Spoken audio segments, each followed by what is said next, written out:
মাদকাসক্ত কাউছারকে ঘুমন্ত অবস্থায় কুপিয়ে হত্যা করেছে স্বয়ং পিতা। তার অভিযোগ, ছেলের যন্ত্রণায় অতিষ্ঠ হয়ে গেছে আমি। তিনি আমাদের কাউকে মানেন না। তার মায়ের সাথে প্রতিদিন অকথ্য ভাষায় গালিগালাজ করতে থাকে। পরিবারের সুখের আশায় বিদেশ পাঠিয়েছিলাম কিছুদিন আগে, সেখানেও থাকেনি কাউসার। বাবা যখন মারছিল তখন ছেলে বলতে থাকে, বাবা তুমি আমাকে আর মাইরো না, আর খুব দিও না, আমি আর নেশার টাকা চাইবো না তোমাদের কাছে। দেশে এসে বন্ধুদের খপ্পরে পড়ে হয়ে যায় মাদকাসক্ত। একের পরে ধ্বংসের পথে ধাবিত হয় এই সন্তান। কি করবে পিতামাতা? তারাও পারছে না সহ্য করতে বা ধৈর্য ধরতে। সকলের অগোচরে এক পর্যায়ে বেছে নিতে হয় আপন ছেলেকে শিক্ষা দেওয়ার রাস্তা। কিন্তু সে কি জানতো ছেলে এভাবে দুনিয়া থেকে চলে যাবে? তারপরেও আফসোস নেই গর্ভধারিণী মা ও বাবা। তাদের একটাই কথা, দুনিয়ায় এমন ছেলে না থাকাই উচিত। নিহত কাউসার বাগমার, বয়স 25 বছর, জামালপুর এলাকার রশিদ বাগমারের ছেলে থেকে। বুধবার ভোরে কালীগঞ্জের জামালপুর গ্রামে এ ঘটনা ঘটেছে। পুরো দেশব্যাপী চলছে ঘটনাটি নিয়ে তোলপাড়। অনেকেই বলছেন কাউসার বাগমারা প্রায় বছর খানেক আগে সৌদি আরব থেকে দেশে ফিরেছে। এরপর সে মাদকাসক্ত হয়ে পড়েছিল দীর্ঘদিন পর্যন্ত। বিভিন্ন সময় মাদকের টাকার জন্য বাড়িতে ভাঙচুর ও বাবা মাকে অত্যাচার ও নির্যাতন করত। এতে অতিষ্ঠ হয়ে ভোরে ঘুমন্ত অবস্থায় কাউসারকে কোদাল দিয়ে কুপিয়ে হত্যা করে তার বাবা। খবর পেয়ে তাৎক্ষণিক ঘটনাস্থলে পুলিশ পৌঁছে অভিযুক্ত রশিদ বাগমারকে আটক করে থানায় নিয়ে যায়। নিহতের মরদেহ উদ্ধার করে ময়নাতদন্তের জন্য গাজীপুর শহীদ তাজউদ্দিন আহমদ মেডিকেল কলেজ হাসপাতালের মর্গে পাঠানো হয়েছে বলে জানিয়েছে। হত্যাকাণ্ডে ব্যবহৃত কোদাল উদ্ধার করে জব্দ করা হয়েছে। কাউসারের পিতা রশিদের একটাই কথা, বাবা তোমার ছাড়া জেলের মধ্যে আমি কেমনে থাকবো একলা একলা। কোলে পিঠে আদর যত্নে তিল তিল করে গড়ে তোলা 25 বছর বয়সের বুকের দল ছেলে কাউসার বাগমারকে বাবা হয়ে নিজ হাতে কোদাল দিয়ে কুপিয়ে হত্যা করবেন এমন চিন্তা কখনো করেননি বাবা রশিদ বাগমার। বাস্তবে এমন ঘটনাটি ঘটেছে স্বয়ং পিতার মাধ্যমে।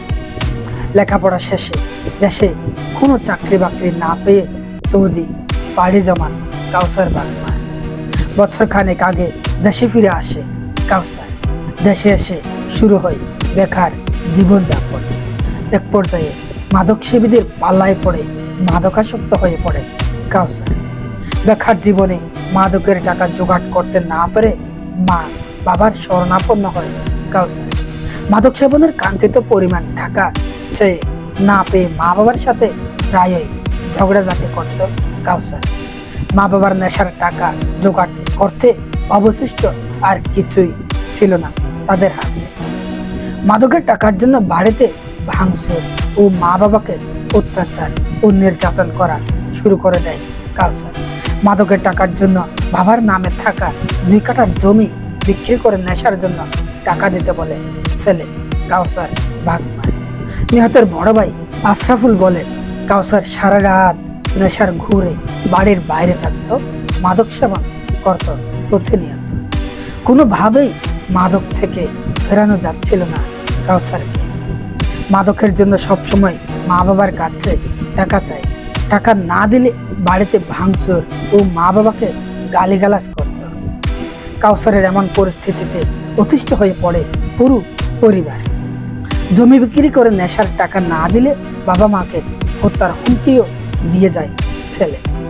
এমন পরিস্থিতিতে বাবা রশিদ বাগমার সারা রাত কান্না করেন ছেলে মরণ সবল নেশার আসক্তের অত্যাচার থেকে মুক্তি পেতে।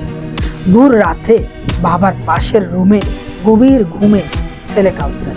ঠিক তখনই হঠাৎই বাবা রশিদ বাগমার বাড়িতে থাকা কোদাল নিয়ে ছেলের রুমে ঢুকে কোপাতে শুরু করেন আদরের ধন ছেলে কাউসারকে।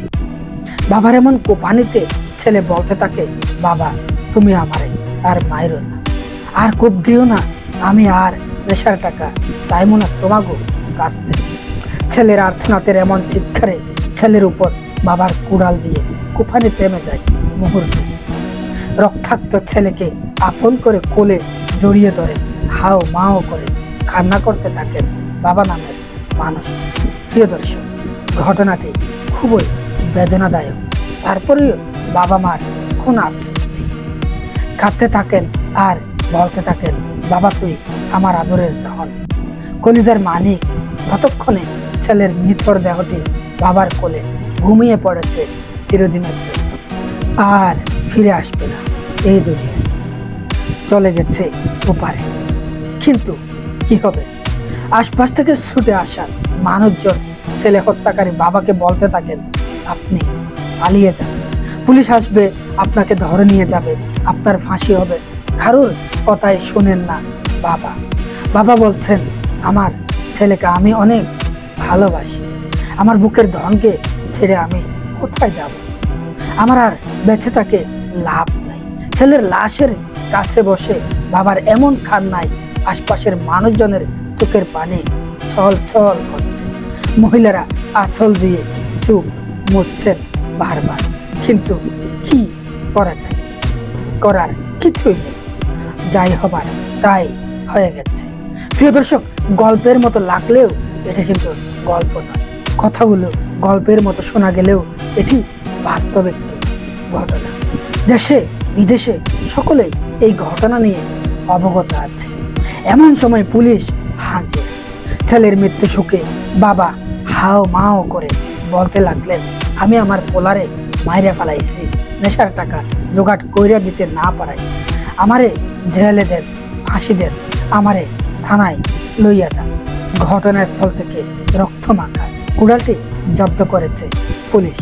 স্বইচ্ছায় পুলিশের সাথে রওনা দেওয়ার সময় বাবা ছেলের শরীর জড়িয়ে ধরে আবারও হাওমাও করে কান্না করতে করতে বলতে থাকেন, বাবা তোমারা আমি মারতে চাইনি, তোমারা আমি কথা দিয়ে গেলাম, সরকারের আদালতে গিয়া আমি কম আমার বাবাটার হত্যাকাণ্ডের বিনিময় হলেও যেন দেশে নেশা মাদকের রাজ্য বন্ধ করে সরকার।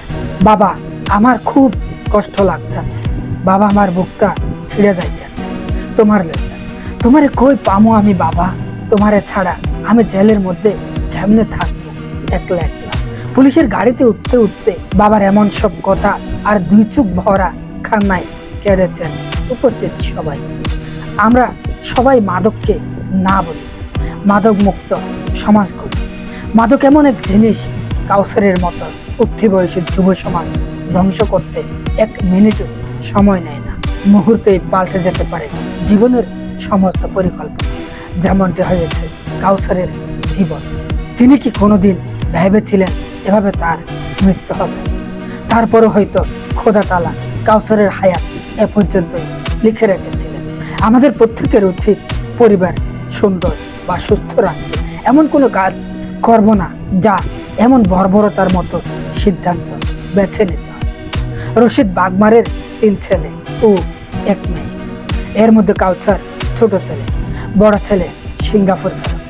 প্রিয় দর্শক, অনেক কথাই বলা হয়ে গেছে।